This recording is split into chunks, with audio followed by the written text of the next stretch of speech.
Is going to be on how to watch Echo 360 videos at more than 1x speed. It's going to sound like a lot, but that's just because it's a tutorial. So I want to show you quick and dirty exactly what I have to go through to watch an individual video. So I go to my screen here. For my courseware, I download the video file. Once I've downloaded the video file, I have to navigate to a Wi-Fi page that's given to me by my iPad. Okay, now that I've typed that in, all I have to do is drag and drop files. So look, I just go ahead and go to Show in Finder, and you'll see in my download section I have these videos. Okay, cool. I take this video, and then I go ahead and just drag and drop it right here, and then it's going to download to my iPad. As soon as that's done downloading, all I have to do is watch on my iPad. That's it. That's the whole thing.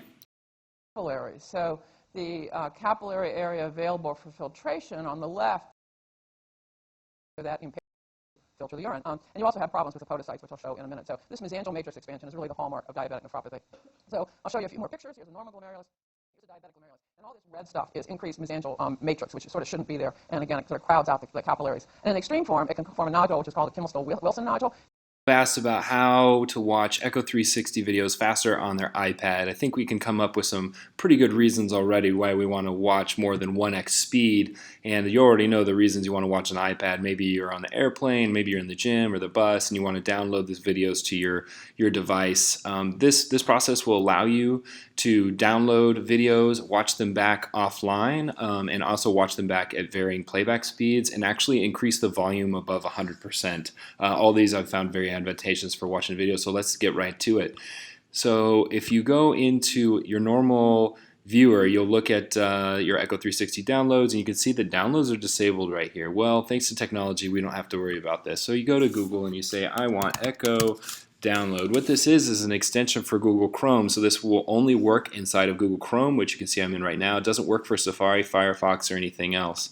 So launch and download Google Chrome if you haven't already. Google this extension and go ahead and add to Google Chrome. It's going to ask if you really want to do this, and you click yes. It tells you that you've done it. Great. Now if I go back to my Echo 360 page and I hit refresh, what you're going to see is I have now two different options to do with my videos. See, these two little links showed up right here under the video. I have an audio file and a video file. Now you don't have to download both. The video file comes with audio embedded, but if you wanted to download it just so you could listen to the lecture, you have that option also by hitting the download file. So I'm going to go ahead and just do this right now just so I have something to work with later. So I'm going to click video file download, and it's downloading. Okay, so one of the problems that we also run into is if you need to download a video that is direct link through Echo 360. So in our case, if you wanted to go watch one of the anatomy videos, it directly takes you to the video. And you can see that there is nowhere in here to download this video.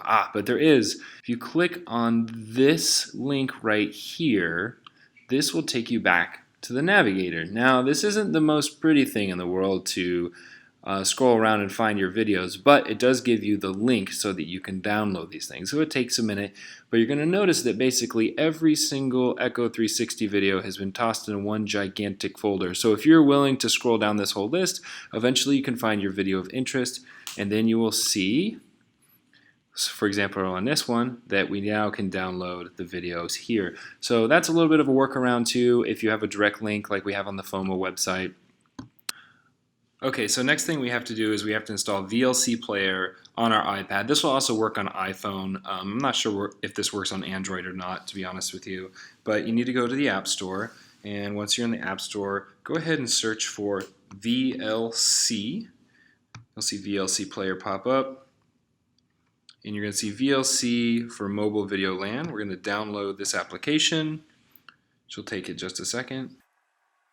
Cool. And this is going to be the player that we're going to have to use in order to view our videos at more than 1x speed or amplifier video. I'm sure there's probably another application out there that lets you do this, but this is one I found that works the most reliably. VLC Player, click on the little cone to bring up the options. Now there's a couple of ways to transfer your files over. I'm going to show you both ways just for convenience. One way is to use your lightning adapter cord where you can actually plug your laptop into your iPad. This is really fast if you have a lot of videos. The other option is to use this little sharing via Wi-Fi server right here. This requires both your laptop and your iPad to be connected to the same Wi-Fi network, and you basically just share over the Wi-Fi network. This is still pretty fast, but definitely a little bit slower than the direct cord connection. I'll show you how to do that. If you fool around with this, you'll also notice that there's some cloud services here with Dropbox, Google Drive, and Box. I don't recommend using this because VLC Player is an open source software. This tends not to work really well. When I've tried to get it to work in the past, it's just wreaked havoc, so I wouldn't do that. So next what we're going to do is go ahead and transfer our files over. What I'm going to do is go back to my menu and make sure my sharing via Wi-Fi is turned on, and then I'm going to use that address and type it into my browser. 10.254.5.114, and then you're going to see any files that I have already transferred are going to show up here, and this is literally just drag and drop. So I'm going to go to my downloads folder right here and just go ahead and drop it right in the window, and you're going to see that it's cruising over. So this is a little bit slower, like I said before, than sharing via the direct wire, but the nice thing is you don't need the cord to do this. You just need to be connected to the same network. And then I'm going to show you how to do this using iTunes, which is a little bit more annoying but is definitely faster. There we go.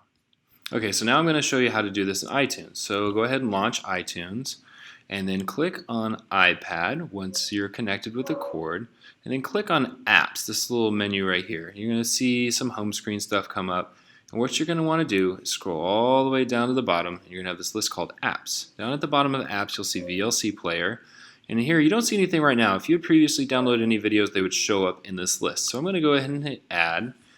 I hit my audio VGA. I'm going to click Add. And it's done. That's how fast it goes. So you can tell that the over the cord is a lot faster than doing over the Wi-Fi. You can also delete videos through this menu if you want to in bulk. It's a little bit easier than clicking them on an iPad. You just click and then hit the delete key. Ask if you want to delete it. You go, yep, and it's gone. So that's how you transfer files over and how you watch them in fast speed. I hope you enjoyed this video. Later, guys.